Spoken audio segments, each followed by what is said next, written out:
All right, Dad, good morning. It is Good morning. September 9th, a Monday, and I'll start this off with a nice, easy softball question. Okay.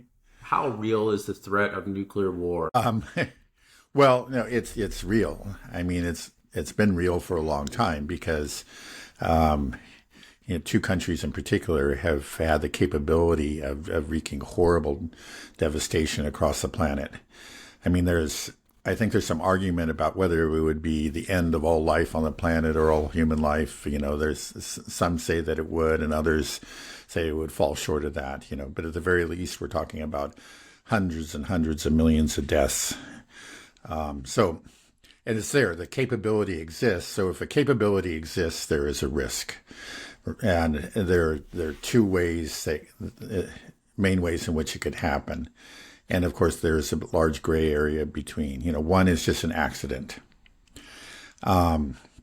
And there have actually been incidents in the past. I believe it was 1982 or 1983. There was, I think it was called Operation Archer. It was an exercise that was performed by NATO, but it was so convincing to the Soviets that they thought that a nuclear strike was in progress, and they were that close to pressing the button. They thought, that they were that the attack from the west was imminent. That's one time, and of course there was an accident, shortly after the Cuban Missile Crisis that a lot of people aren't aware of, where there was a disabled Soviet submarine that had not received the news that a deal had been reached regarding the missiles in Cuba.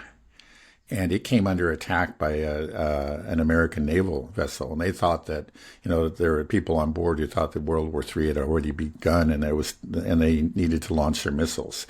And it was actually a decision by, I believe, the commander of the ship that prevented that. But it could have gone either way. I mean, that's an example of where there are political tensions, but then in both cases, but an accident in a time of great tension could. This is not a wild thought. We've come close to it. Could lead to nuclear war. So, in both of those examples that you gave, I mean, it sounded like it was pretty much a coin toss that it could have gone either way. Would you It say was, that?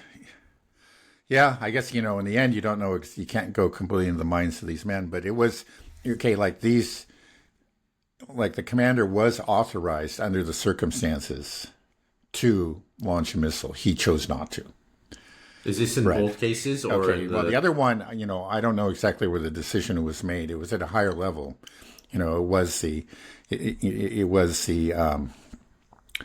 uh, the command center back in Russia and the Soviet Union, rather, that made the decision. But there were people arguing that they're attacking. We need to strike now. So yeah, How we did came they? close, right? I mean, it was close to you could almost call it a coin toss. Yeah, so the way that I'm just flabbergasted by the kind of dismissive attitude towards it. It's just like we can't take the Russian government seriously. It seems like this is so deeply ingrained now. It's just like we need to denigrate the Russians. We can't. It's so much of the Western elite is still in the 1990s. Russia is weak. Russia's pathetic. We can just kick them while they're down. There was a time when that was true. It's just not true anymore. And even then, they had those nuclear missiles. But so whenever Putin mentions the fact, hey, please understand we're a nuclear power. It's always, but it's the raving Putin, threatens to use nuclear missiles. It's not that. It's just a healthy reminder. Look at this larger context. Look, we are nuclear armed powers on both sides, but you get arguments by various pundits who say that we can't take this seriously because that would be somehow just conceding, this point to Putin. That's a Putin talking point, so we just have to reject this. It's absurd. I mean, it is a real danger. And it's just like, okay, well, maybe you grant this to the Russians, but it's probably a good idea for the sake of the future of humanity to do it, right? Let's just beware of the reality. Yeah, it's very sobering when you just remind us that there have been two incidences already where just accidentally we could have gone into a nuclear war, and in a state of heightened tensions. And when we're in a state of tensions right now with Russia, and our response is to constantly escalate to the point where NATO is actually financing and pretty much invading into Russia, launching strikes into Russia, and there's this big debate on whether or not NATO will give Ukraine long distance weaponry to strike deeper into Russia. Right. This is what's at stake. And also, it's actually, you'd have to say it's really a significantly more dangerous situation now than it was during the Cold War with the Soviet Union, because we had treaties put in place. One of the very important ones was the intermediate nuclear forces treaties, for the intermediate range missiles. And why is that important? Because the launch to strike time is really very, very short for those missiles. So it just, if you have an ICBM, it takes dozens of minutes to hit its target, at least with the older ones. It gives time for, one side to call up the other side and, hey, look, we have this on our radar here. That couldn't be your ICBM. And they say, oh, no, that's, explain what it is. And okay, crisis averted. But with these intermediate range missiles, unfortunately that treaty was abolished. The U.S. withdrew from it, and the Russians stuck with it for a while, but they eventually withdrew from it too. We're talking about just minutes, just like, and then with new hypersonic missiles and so on, we're all on it's a hair trigger. Right. Very little no time to to de-escalate. That's right. Like you said, that's a big thing. Being able to, if you have 15 minutes, you can actually get a lot done in 15 minutes if you're smart. If all of a sudden you're down to 5. Right. And you have lines of communications open, you're used to talk. Like again, we don't have any lines of communication. Right. There fortunately, interestingly, there is a line of communication between our respective militaries. It's like the only communication and any kind of real negotiation that's been done since the war broke out is actually between the Russian and the U.S. military, but not between the State Departments. Now, back during the Cuban Missile Crisis, Kennedy could call up Khrushchev, and they talked and they worked things out. Even when they had hotheads under him who wanted to launch a nuclear war, the two of them worked out a deal. And, again, can you imagine Kamala Harris working out a deal, or Joe Biden, or it's a much scarier situation now. I mean, there's just really, if things go wrong, there's not much to prevent them from going, to set things right again. There's just, so it's a very scary situation. Right. And what's so strange is that, during the Cold War, the threat of nuclear war was ever present on people's minds. We were very aware of it. But here, just from your saying, just to recap, we're at much greater risk of nuclear war now because, we have hypersonic missiles, and we're wanting to have, so the capability response time is cut down so low that the ability to de-escalate is no longer there. Right. Well, very recently, there was...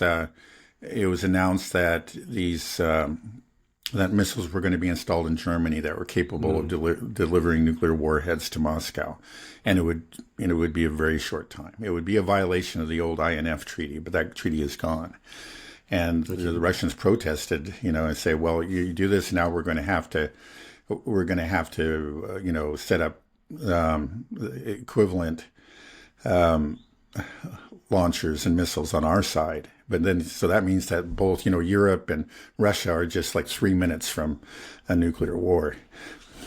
So that's great. So the abandonment of these treaties that were supposed to, give us some sort of protection and a bit of a space and breathing room, those have been removed, so, and then just absolute incompetent leadership on the side of the West where you don't really have somebody really to negotiate with anyways. We have Biden and Kamala, both essentially brain dead. I don't know, maybe that's a little too harsh, but you know what I mean? Not somebody that you feel confident in making a decision, and when there's only a minute on Right. the line and the fate of the world is on the line. So all these things are in place to make this threat of nuclear war very real and more likely than it was during the Cold War. But it seems like it's Yeah. just something that exists in the past for many people. Like, oh, we went Right. through the threat of nuclear war, that cloud. That was before. We're more advanced today, and we got other things to worry about. We got TikTok, we got all these things. So Uh-huh. they don't worry about it. Like, why is this? It hasn't really penetrated into the masses yet. Yeah. The, Well, the I just threat, the we're just think to realization. right. I think there's just been a general dumbing down of politics and culture, and that's part of it. People were more serious minded in the past, sober minded. But then also, like I was saying earlier, it's part of this effort to constantly to denigrate Russia and to just never take them seriously. If you read any media reports on Russia, regardless of what it's about, there's just some sort of effort never to refuse to acknowledge real accomplishments, successes, areas in which they actually lead or whatever. It's just that there's this constant spin that Russia is just incompetent, Russia is a joke, Russia. And I think, again, it grew out of the 90s. It's just like it has a hard habit to break. It was fun kicking them while they're down, but they're not down anymore. But we just can't break the habit. It's funny, but I would say, like, one of the most encouraging things that maybe signals that this is beginning to change. Another way to look at it is they say, well, in the past, we didn't love the Soviet Union, but we respected them. We feared them. We knew that they were for real. They had these capabilities. And so we acted in a sober-minded way. But we have not feared Russia for a long time, and which therefore refuse to respect the red lines. And that's a big reason why we're in this war, because we just would not listen to them. We didn't take them seriously, right? But recently, okay, this is the story anyway. You've noticed, I don't know if you've been following this particular news story, but Ukraine's leadership has been constantly banging the drums, insisting on getting these long-range missiles from the U.S. and permission to strike deep into Russia. They've been pushing that, Zelensky and Yermak and others, and they actually sent like a special delegation just to the White House to demand it. But they've been refused again and again and again. And then most recently, it was at the Ramstein conference, NATO. They were there and they're making the pitch again, and again they were refused by the U.S. And I've heard it argued, and I think it's probably true. I hope it is that actually the Russian military and the U.S. military worked out a deal. It was just like, okay, Russia agreed to, okay, we won't give ship-killing missiles to the Houthis. We could do it. Okay, but that's on condition that you do not take this step. And it's something, so because like you have Austin, I'm comfortable. I don't think they're never going to go out and say that they actually, made this deal with the Russians. But I think they probably do have some kind of deal. Who knows what it is exactly? But it shows that, at least in the Pentagon, it suggests to me, and I hope it holds, I hope it's true, and it's the beginning of a trend, that they actually do, fear a Russian retaliation here. And that's why they've stuck with this, because the Ukrainians went on this all-out campaign, and they usually get it, and they start to get these kind of, the U.S. president will start making sort of mealy-mouthed statements, you start waffling, and then they'll get what they want, right? They've done that again. But this time, it looks like they're holding firm, and it may be a sign that, okay, yeah, we know we can't really push the Russians too far. And that may be the beginning of, hopefully, somewhere down the road, we start to have negotiations and new treaties. Maybe there's some, as they say, grown-ups in the room. Right. Yeah, we've constantly have been escalating slowly, allowing deeper strikes, sending in more types of equipment that we said we wanted to send into Ukraine. And, we're getting to this, it just felt like at a point that we would just be like, okay, anything goes. It's just going to keep going. But if we hold here, I feel that maybe we can't avoid all-out disaster. Right. But I think if we do give these long-range missile capabilities, if eventually Ukraine wins out and grinds us down, I don't know if there's really any turning back from that. That could be the straw that breaks the camel's back, and that this really goes all out. Yeah, it's right. It's very dangerous. I think that because the Ukrainians will use them, and they'll target, to maximize just really terrorism more than anything, destruction. They're showing what they've been doing with a lot of these attacks into Russia. They don't seem to have a lot of military purpose because the Russians know they keep the most valuable military assets, whatever, out of range. Yeah, well protected and out of range. So they've just been striking civilian targets. So if they hit somewhere closer to Moscow or something like this, it's over. Yeah. Well, these long range missiles, this is a big part of it, of the issue. These long range missiles have to require NATO participation to launch, to target and launch. So that would be a NATO attack. Right. So that's the problem here. So it's not something that maybe potentially the Ukrainians could figure something out and go rogue on their own. But at the present, if it happens, it's not the Ukrainians going rogue. We're involved in it. So that's, again, that's partly why the Russians are saying, you cannot do this. This is an attack by you on, our territory. And now those attacks on civilians tend to be either artillery, drones, or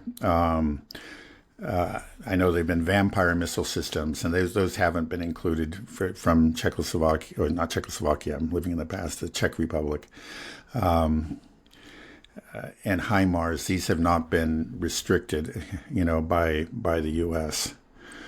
Right. I did a Google search just to see the top trending stories on Ukraine, just to see, and there were stories that were kind of breaking the traditional hoorah, Ukraine's kicking butt. It was showing that there were some dark shades, but there were a lot of very positive titles. And I just want to read one to you from Business Insider that was just this morning or yesterday. It says, Ukraine's Kursk offensive shows it could win the war if the West ended its weapon restrictions.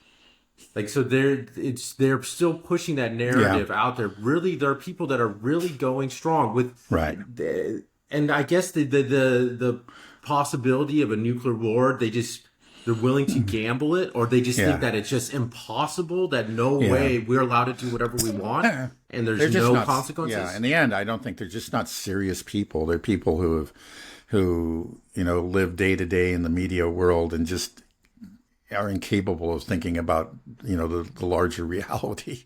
Because if you do and you stop, you're going to say, my God, we got to consider this. Even if it's a very small risk, the consequences are so horrible. Let's not take that very small risk. That's fairly typical. Fortunately, again, it's like the Pentagon though has been holding the line on this one, and they seem to be very firm. Other times you could sense that they really weren't going to hold it long term. It would start to waffle. Let's hope that this is, a real, a red line that they really are respecting and will respect. And then it may be a beginning of something of a more realistic, not a friendly relationship, but a more realistic relationship between the West and Russia.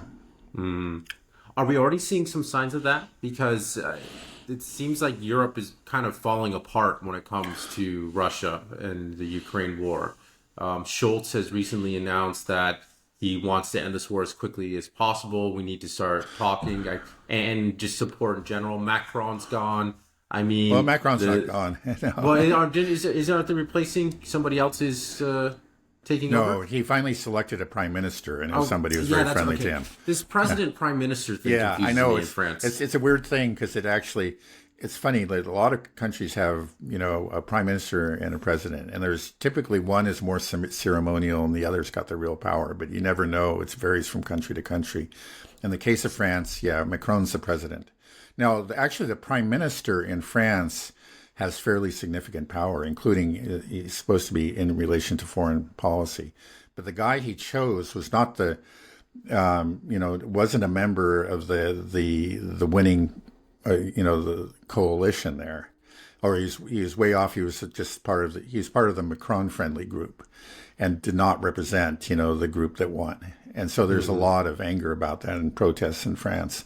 I mean, again, here, we're supposed to be, the West is all about democracy. The winning party, didn't even it doesn't have any part in the government. That was the National Rally. Right. Marine Le Pen. And then, but then because of all the machinations that the establishment parties conducted, there was a winning coalition. They didn't have the winning popular vote, but they managed to get the most seats. That was the leftist alliance. And then there was Macron's party. And so, which was really a distant third. But somehow Macron has managed to maintain power. It does not reflect what the voters wanted at all. I mean, it's just, so, I mean, this is, again, if this happened in Russia, we would just say, what a joke of a democracy and whatever, and so on and so forth. Right. But this is happening in France, it's just like, okay, what does it mean? We just, in the end, it's just like these guys just stay in power regardless. We all hate him and he's still there, right, thumbing his nose at us, Oh, goodness, yeah, it's Western democracy. Yeah. It's such a joke. Okay, we kind of mapped out actually how likely the war in Ukraine could go nuclear.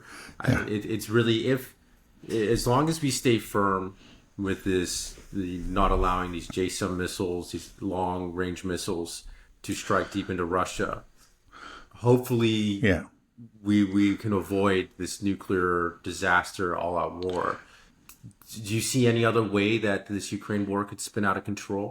Well, of course, another scenario is that there is a true collapse of the Ukrainian front lines, and then the Russians started advancing rather rapidly. There have been local, let's say, rapid advances, but we're not talking about the whole front line. But maybe the whole front line collapsed and the Russian armies just started marching towards the Dnieper and crossed the Dnieper and started marching towards Kiev. There might be panic in the West. And who knows, this is the big question. Will they actually send in their own troops and make it a NATO war?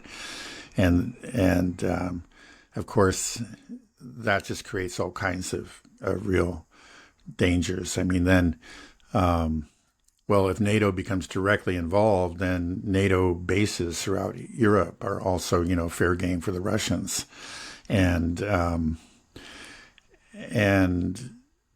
knows what could happen. It just, I don't see this happening, but if NATO becomes, it commits itself fully and actually turns the tide and starts marching, towards Russia, then to the point where Moscow itself feels threatened, then there's a chance that the Russians could use, some nuclear devices. But then I think that's not likely.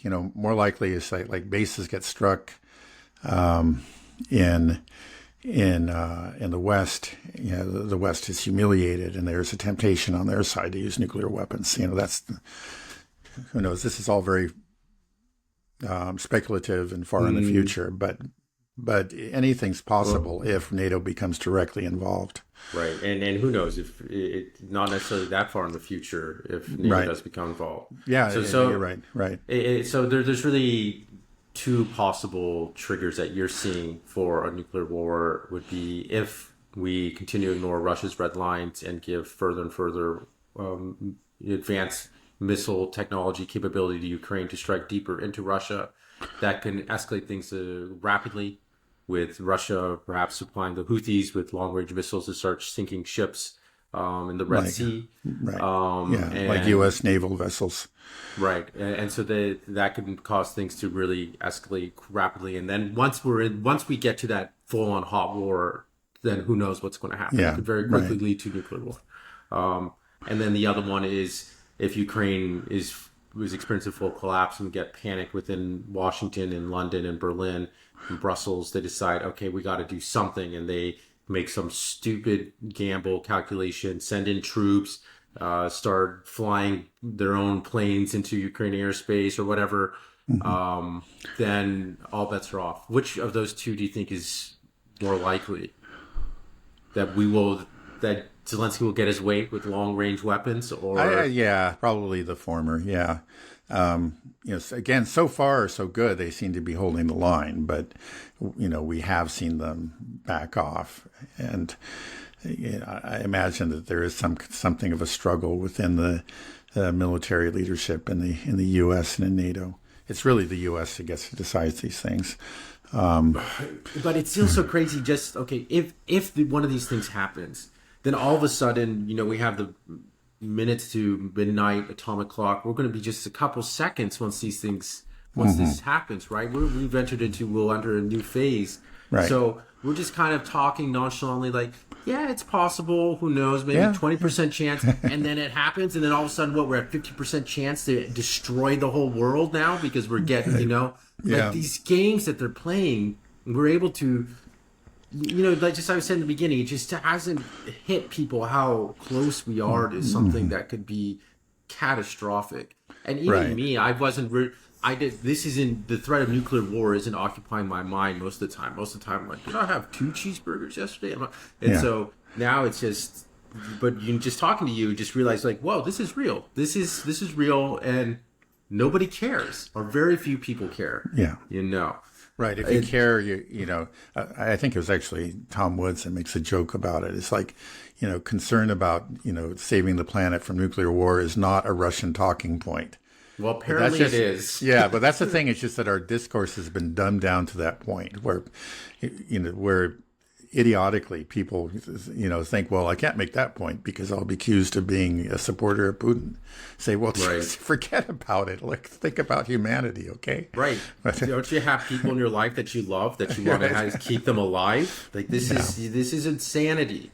And not only so we just laid out a very real scenario where the Ukraine war could go nuclear and destroy the planet. And I think you're not making that many hypothetical leaps to get to this stage. Yeah, it's really pretty close. And then again, like we said, accidents and accidents in a time of great tension. It's just that the other side is genuinely afraid that they're going to be attacked, and then they see something that indicates that they are under attack, and they have to make a decision within just a couple of minutes.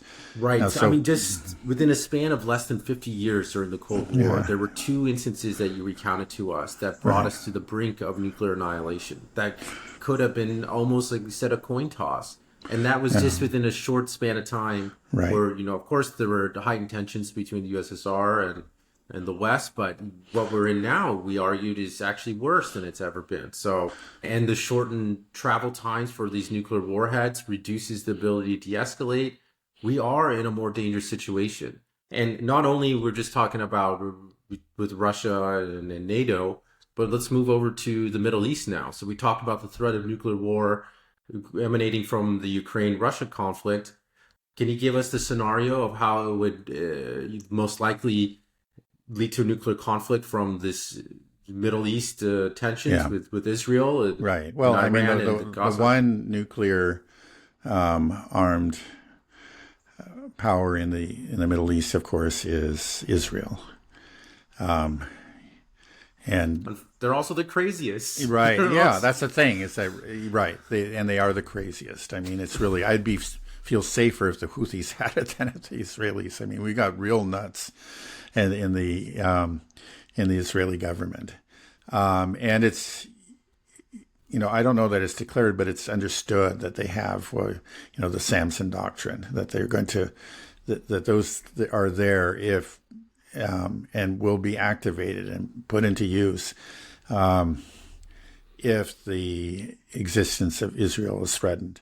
Now, the truth is, like, it doesn't take a whole lot to threaten the existence of Israel because it's a small country, right? A small population, a small territory. So it's just like the bar is a lot lower for the existence of, like, the Russian state or of NATO. Those are, you're going to have to go a lot farther, to actually meet those criteria, to actually threaten the existence of that state or that military alliance. But it doesn't take a whole lot, really, to threaten the existence of Israel. And Israel, again, is made its situation much more precarious by being a bad neighbor and just sowing hatred of it, among its neighbors. So now across the world, and that's across the the thing world, that's that's changed. right. Yeah, I mean, Erdogan, I know he's a windbag or whatever, but he's talking about creating a larger, a Muslim alliance against Israel, and that probably won't go anywhere. But it just shows, whereas much of the Muslim world had pretty much forgotten about. I think it's a shame, it's unjust, but much of the Muslim world had forgotten about the Palestinians and about Israel and just wanted to do business before October 7th. And more importantly, the Israeli response to October 7th. Now, every Muslim government is very much aware. Even if if these leaders really don't care about the Palestinians and would just as soon make some money, trading with Israel, they can't afford to say that because the anger. The horror that their populations have experienced and expressed over the last several months of carnage is just something that they cannot ignore, right? It's so yeah. Now we have much of all of the Muslim world focused on Israel, and in a very hostile way. We're right there on we've been talking about this for weeks now, on the edge of the abyss. Clearly, Israel has tried to provoke some kind of Middle East war with both Hezbollah and with Iran. So it could, when it breaks out, it very easily could not go, end up going a way that's really unfavorable to Israel. They're counting on the U.S., but maybe the U.S. won't be able to help them as much as they thought. And if their existence is really threatened, I don't think they would hesitate to use nuclear bombs. I really don't think they would. So if you were to ask me to bet, like where a nuclear war is more likely to break out, or nuclear weapons to be used, I would say the Middle East. Now, the thing is, the other countries don't have them, not in that region anyway. But Pakistan, though, does, and that's a Muslim country. So, that's something to keep in consideration. The one thing that I think gives me a little bit of ease, it's obviously a horrific, catastrophic outcome, is that I think if Israel uses a nuclear weapon, I don't think it necessarily means the end of the world. Because it doesn't mean that the United States and Russia are going to launch nukes. Right. The difference. Yeah, it doesn't necessarily actually even mean a nuclear war. It Right. could just be a couple of strikes by the Israeli side, and it may end there, but it'll end with a universal condemnation. Right. It'll of end Israel. with the end of state of Israel. But that's the thing. Israel says its existence is at threat. It'll execute the Samson option. Well, the Samson option will guarantee the destruction of the state of Israel. Right. I think, like, at the very least, there would be severe economic sanctions all around. And the U.S. probably would still continue to, I mean, it would be very hard with the pictures of the mushroom clouds, but there are going to be, dead enders here in the U.S. that are going to continue to support Israel no matter what. For sure. But I think the rest of the world, even the Western Europeans, would probably, impose severe economic sanctions and, end all military supplies. And Right. Yeah, it's terrifying. Just man, I feel sorry for the Arabs and just the whole region, the Middle East, the Muslims living there. I'm not just Muslims, just anybody that there's Christians, the Christians there as well. too. Yeah, it's just that you have this madman Israel that's slaughtering your cousins in Gaza and in the West Bank, bombing. There's this bombing raid in Syria just today, killed 12. Yeah. Just constant civilian deaths in Syria, Lebanon. If they fight back, this madman that's killing you already says, we'll just wipe out your whole city and kill 1 million people. We'll just drop a nuke on Beirut. It's wild. He hasn't actually said that, but I know, but I'm just saying, theoretically, that's what the Samson option. That's what they're threatening. Is the Samson option is that okay? We'll just blow everybody up. Right. But we're blowing you up slowly, and then if you try to stop us, we'll blow everybody up more quickly. is kind of the message, and it's just like, wow, I feel the Arabs in this region never weren't part of the Holocaust. They weren't part of any of this. They just inherited this problem. This Zionism was chosen in their land, and because of that, they're just screwed. They're it's been a real curse, right?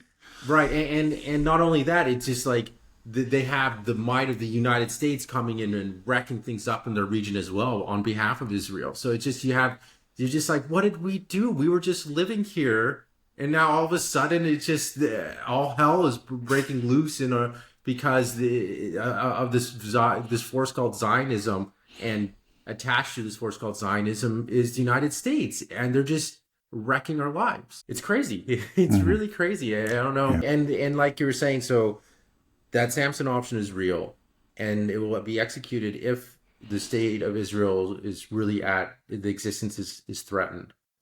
We're nearing that scenario. I don't see any way that it doesn't become threatened, right? Israel can't turn around. We've talked about this before. So it's but again, they do have the United States at their back, and we'll see. That's Netanyahu's gamble, and maybe he'll succeed. Maybe he'll be able to draw Iran and Hezbollah into a larger war, and the U.S. will intervene significantly and actually succeed in defending Israel and inflicting serious damage on the military forces in both Iran and Lebanon. I really think that's possible? Well, I think it's possible. We just have to say it's possible. Just like there are always all kinds of unknowns in war. There's nothing certain until the guns start blasting and the missiles start flying, and then we will see what happens. But I would say it's a very big risk. I wouldn't count on it. I wouldn't count on it the way that Netanyahu seems to be counting on it. But let's just grant him that maybe he'll succeed. And what does success mean to? Well, it's just that in the end, Israel, the territory is intact. They suffer damage, but not, crippling damage to their military infrastructure. And let's say southern Lebanon is just devastated. They're not going to eradicate Hezbollah, but it's just southern Lebanon is devastated. And significant damage is, let's say, done to some military facilities in Iran to the point where it's hard for Iran to continue to prosecute the war. Now, maybe that's not even possible, but let's just put that out there as a possibility. We'll see. Nobody really knows until a war is actually waged. Yeah, well, these people that are calling for war with Iran, I don't know if they're taking into calculation that Russia and China are backers of Iran, and right. That's not going to happen. I just don't see. I don't see it as a realistic Yeah, well, it's not going to be possibility. easy. Again, it's just it's not like the invasion of Iraq, where we had total control of the airspace, and so you could just inflict devastation from the air on the Iraqi army. Iran is not. It's not going to be. I don't think it's possible. I may be wrong, but I don't think it's possible for the U.S. and Israel to establish that kind of air superiority over Iran.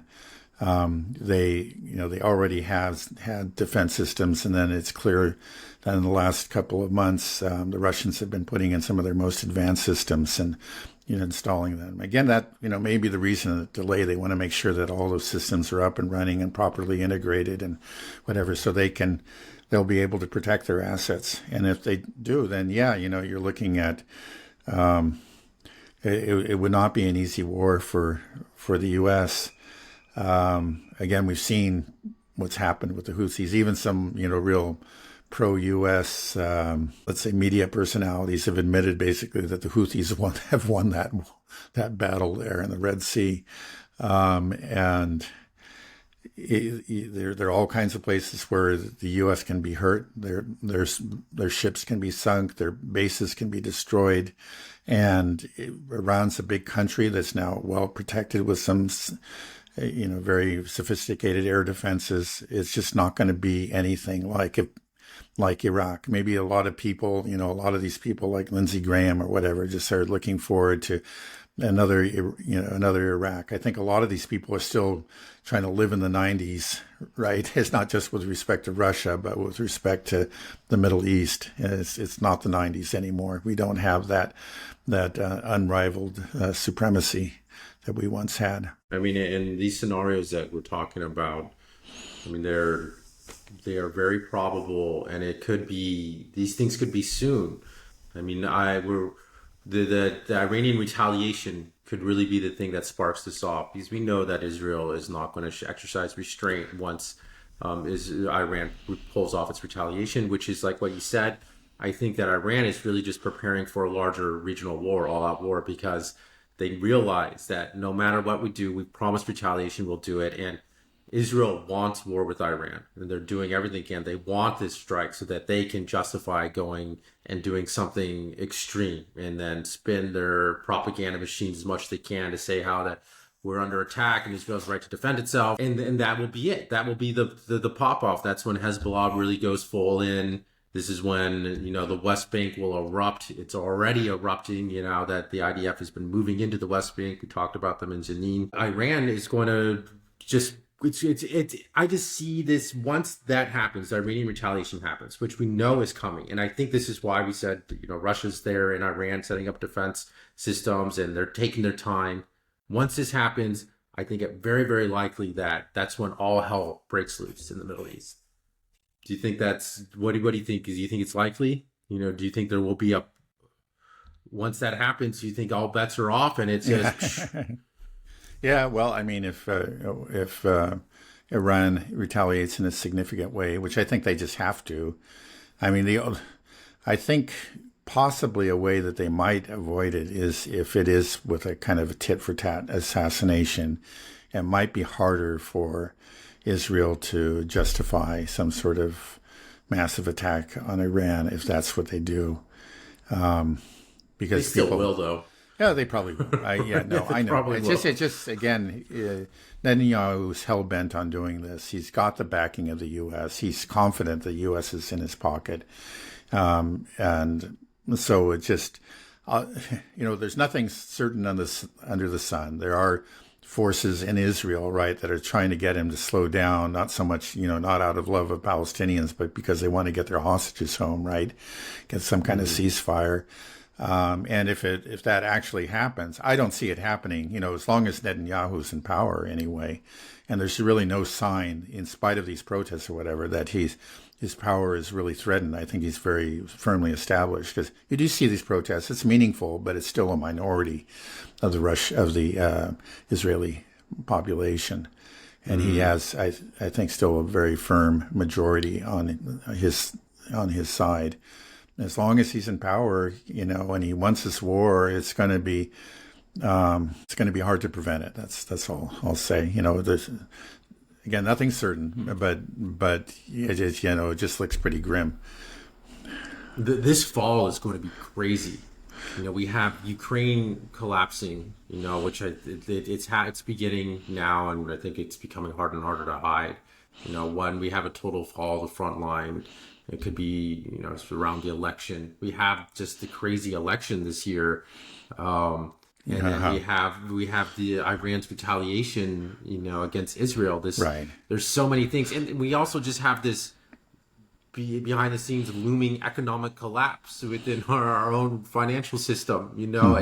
There are just so many huge things culminating all, and there's going to be a big bang, and it just. You wonder which one is going to go first, and are they going to set off the other ones? And how do we respond to this? Will cooler heads prevail, or does all hell break loose? And I just don't understand how more people aren't thinking about this, aren't paying attention to these things. It's weird. Well, if you go into it's funny. I mean, if you follow the news here, it's really all about domestic politics, and it's just it's apparently a lot of it's such silly stuff. It's some insensitive word that Trump used, or it was some the joyful atmosphere at a recent Harris event, or it's just, it's all really nothing news. It hasn't. Well, But clearly, it's just like the domestic media is focused on the election, and that's everything's about that. And it's just, Israel and Ukraine are secondary to that. They only matter insofar as they can be related, connected to the to the election. And I think that's again why, we had that very strange case brought against RT. It was just an effort to tar the conservative opposition, with the Russia collusion brush. Again, it was bizarre and it made no logical sense, but I think that's what it was. They can just create this, declare there's an association. Like if you listen to Dave Rubin, somehow you're helping the Russians. Clearly. Somehow, this is, I tried, struggling with that sentence there to make sense of it, but it just doesn't. It's just, you got to believe their argument is just 5D chess, right? It's like the Russians are playing 5D chess and they're using Dave Rubin, and so you better not listen to him. But anyway, so just that's how Russia and Ukraine gets related to local news. It's by way of the election. No matter, it doesn't matter if the connection is logical or not. That's it. Right. Yeah. No. It's true. I wrote down a domestic policy issue or just a domestic topic here in the United States to ask you. But then after our discussion of Ukraine and the Middle East and nuclear war, I'm like, I don't even want to ask this question. It just seems so stupid in comparison to what we were just how serious the topic we're talking about before. But now that I brought it up, I'll ask you anyways. Okay. Did you see Dick Cheney is endorsing Kamala Harris? Well, yeah. What do you take of that? What's your take on Dick Cheney backing Kamala? Well, I remember when Dick Cheney was generally regarded by anybody left of center as the devil incarnate, and actually with good reason. He was largely, not maybe largely, but he was in good part responsible for the Iraq War and for the disastrous course that the George W. Bush administration took in regards to the Middle East. And he would say things I remember. It's like he was being interviewed about how the U.S. was going to respond to 9/11. He says, well, we'll have to do things on the dark side. It's, in other words, torture and assassinations and whatever. That's Dick Cheney. So now Dick Cheney is endorsing joyful Kamala Harris and everything. That's wonderful. He's a grown up, It's just like, all these people, it just shows just the utter superficiality of so much of American politics. It seems to me like 90% of the electorate, or at least of the pundits on TV, it's just that they're just partisan hacks, and they at some point they're anti-war, but then when the other it's their guy's war, then they're pro-war. That's all it is, right? That's what, again, I know is that's one reason why I respect the libertarians. They actually will be consistently anti-war, but they've seen this again and again. Like a dozen times, where they have all these allies on the left, against the war. And then their guy wins and, becomes his war, and they're just all gone, all but a fraction of them, a real serious one. And then the same thing happens on the right. You say, okay, we have allies on the right, and then they evaporate when it becomes their guys elected. And so it's just like, these are not serious people. But that's most people. Most people. Yeah, I know. That's unfortunately, it's most people get drawn into these domestic conflicts that are often, they may be to some extent about real things, but there may be some real issues. I'll grant that are actually important, but the thing is with the partisanship, with this phenomenon, it's just that. For the sake of supporting your guy, you end up adopting all kinds of positions that are actually very harmful, that maybe at one time in your life you recognize were harmful, but it's just like everything for him and maybe the one issue that matters to you. It's just like, you just have to stop doing that. Okay, maybe you've chosen this guy over the other, but let's at least remember what matters, and, still don't abandon all your principles, please. They do. They do. It's amazing to me. I didn't think that people would do that so quickly and so easily. Like, weren't you principled? Can't you see it? Just Dick Cheney endorsing Kamala Harris. It's like, don't you remember who he was? Like you said, he's the evil emperor, the dark robe, go to the dark side, and this is the guy in your party.